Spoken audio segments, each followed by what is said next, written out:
Hello everyone, it's me Uncle John. Today I am going to read S3-3169 Curious George Takes a Job by H.A. Ray. This is George. He lived in the zoo. He was a good little monkey and always very curious. He wanted to find out what was going on outside the zoo. One day, when the keeper was not paying attention, George got hold of the key for the cage. When the keeper discovered what had happened, it was too late. George was gone, just like that. Where was George? They looked for him everywhere, but they could not find him. George was hiding in the hay of his friend, the elephant. Finally, the keepers gave up looking for him. George found a nice cozy spot to sleep under the elephant's right ear, and the next morning, before the zoo opened, he got away safely. Once in the street, George felt a little scared. What should he do in the big city? Maybe he could find his friend, the man with a yellow head, who had brought him over from Africa a long time ago. Only George did not know where he lived. There was a bus stopping at the corner. George had never ridden on one.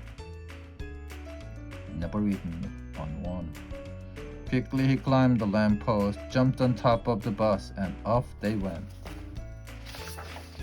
Now they were right in the center of the town. There was so much to see that George did not know where to look first. If only he could go on riding like this forever. But after a while, George got tired and a little dizzy. When the bus slowed down to turn into a side street, George jumped off. There was a restaurant right in front of him. Something smelled good. Suddenly, George felt very hungry.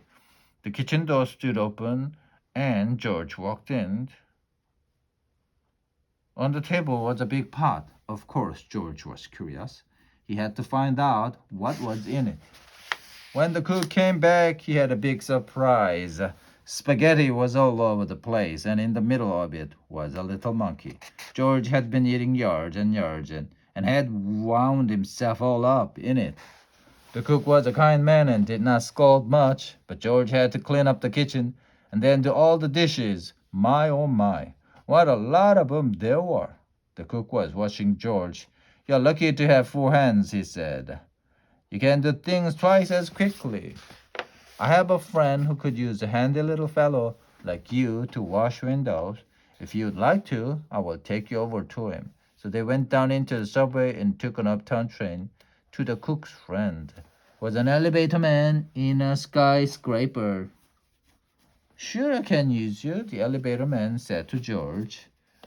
"I will give you what you need for the job. You can start right away, but remember, you're here for washing windows. Never mind what people inside the house are doing. Don't be curious, or you will get into trouble." George promised to be good, but little monkeys sometimes forget.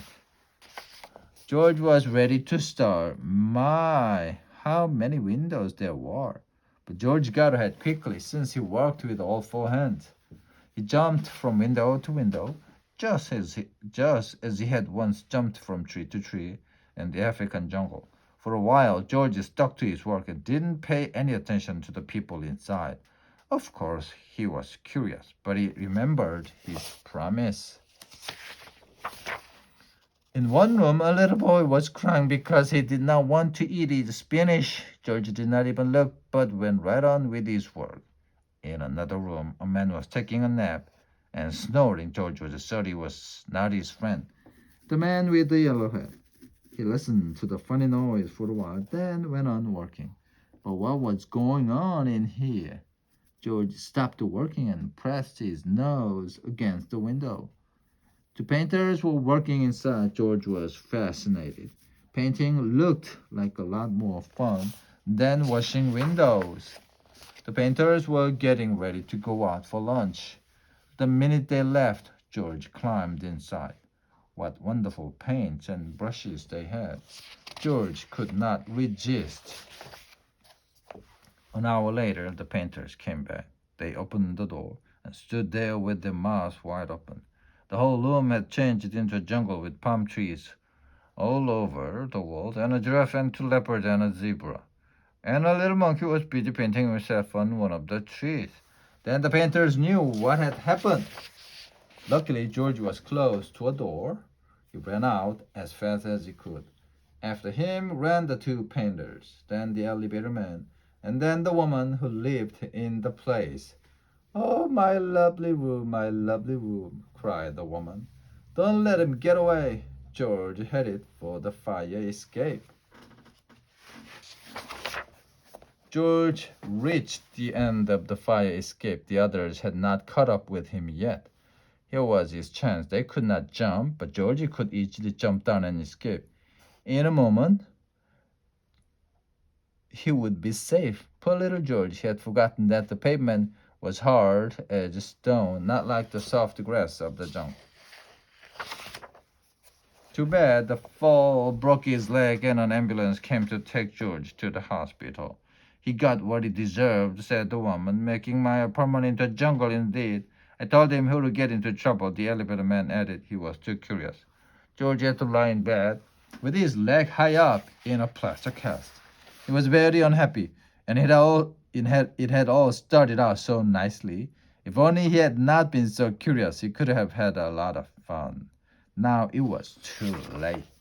But next morning, George's friend, the man with the big yellow hat, was buying his newspaper. Suddenly, he got very excited. "This is George," he shouted when he saw the picture on the front page. Quickly, he read the whole story and then went to a telephone booth to ring the hospital. "I'm George's friend," he said to the nurse who answered the telephone. "Please take good care of him so that he will get better quickly. I want to take him to a movie studio and make a picture about his life in the jungle. Don't let him get into any more mischief until I can take him away." Finally, the day came when George could walk again.